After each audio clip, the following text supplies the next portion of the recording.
précision sur la lettre M dans la main. Que vous l'ayez ou que vous l'ayez pas, écoutez cette vidéo parce que ça vous concerne. Vous devez absolument comprendre comment ça marche. Donc avant de parler du M, on va parler déjà des lignes que tous vous avez. D'accord. Tu regardes dans ta main, tu es d'accord, tu as des lignes. Donc tu vas regarder un petit peu comment elles sont. Il faut en prendre conscience. D'accord. Tu vois bien dans ma main, quand on parle de M, le M est vraiment prononcé. Il est marqué. Bon. On va parler déjà des lignes en elles-mêmes.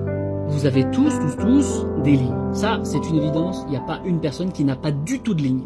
Maintenant, il y a des gens qui ont plus de lignes. Il y en a qui en ont moins. Il y en a qui en ont des grosses, épaisses. Il y en a qui en ont des toutes fines. Voilà. Donc, il y a une diversité qui se passe. Ok, on est d'accord avec ça? Tu me diras si tu as des lignes en main. Si tu n'en as pas, tu me le dis en dessous. Je doute qu'il y ait une personne qui n'ait pas de lignes du tout dans la main. Bon. Alors, on est d'accord que la majorité des gens, vous avez 3 grandes lignes principales. Voilà, qui sont là,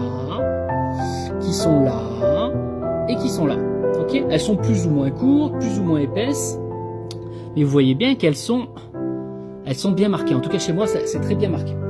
Bon, maintenant, ces lignes vous donnent des indications. Chacune d'elles, il y a une explication, hein, d'accord? Maintenant, quand je vous parle de la lettre M, que vous l'ayez ou que vous l'ayez pas, dans tous les cas, vous avez des caractéristiques de vie.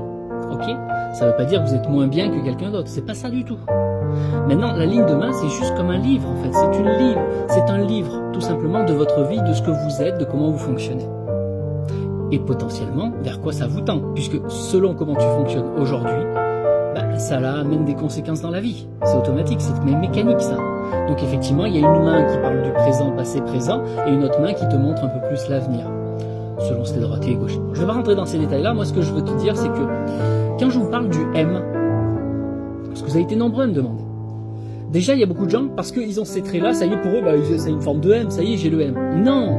Déjà, si tu as vraiment le M, c'est que les traits sont reliés et c'est clairement marqué. C'est-à-dire qu'il n'y a pas de coupure, il n'y a pas d'arrêt. Tes lignes sont pleinement épaisses, bien vues.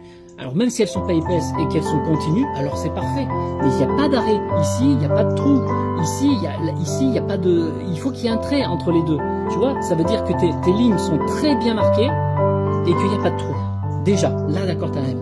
Mais qu'est-ce que ça veut dire quand il n'y a pas d'arrêt, quand il n'y a pas de chose de coupure? Ça veut dire que ta ligne, ça montre à quel point tu maîtrises la ligne en question et qu'en plus elles sont reliées ensemble. Ça montre que tu as une plus grande maturité, que tu as une plus grande ambition, que tu es au-delà juste du mental par exemple. Ça va au-delà, d'où les capacités psychiques qui apparaissent. Pourquoi? Parce que tu es dans une maîtrise de toi déjà.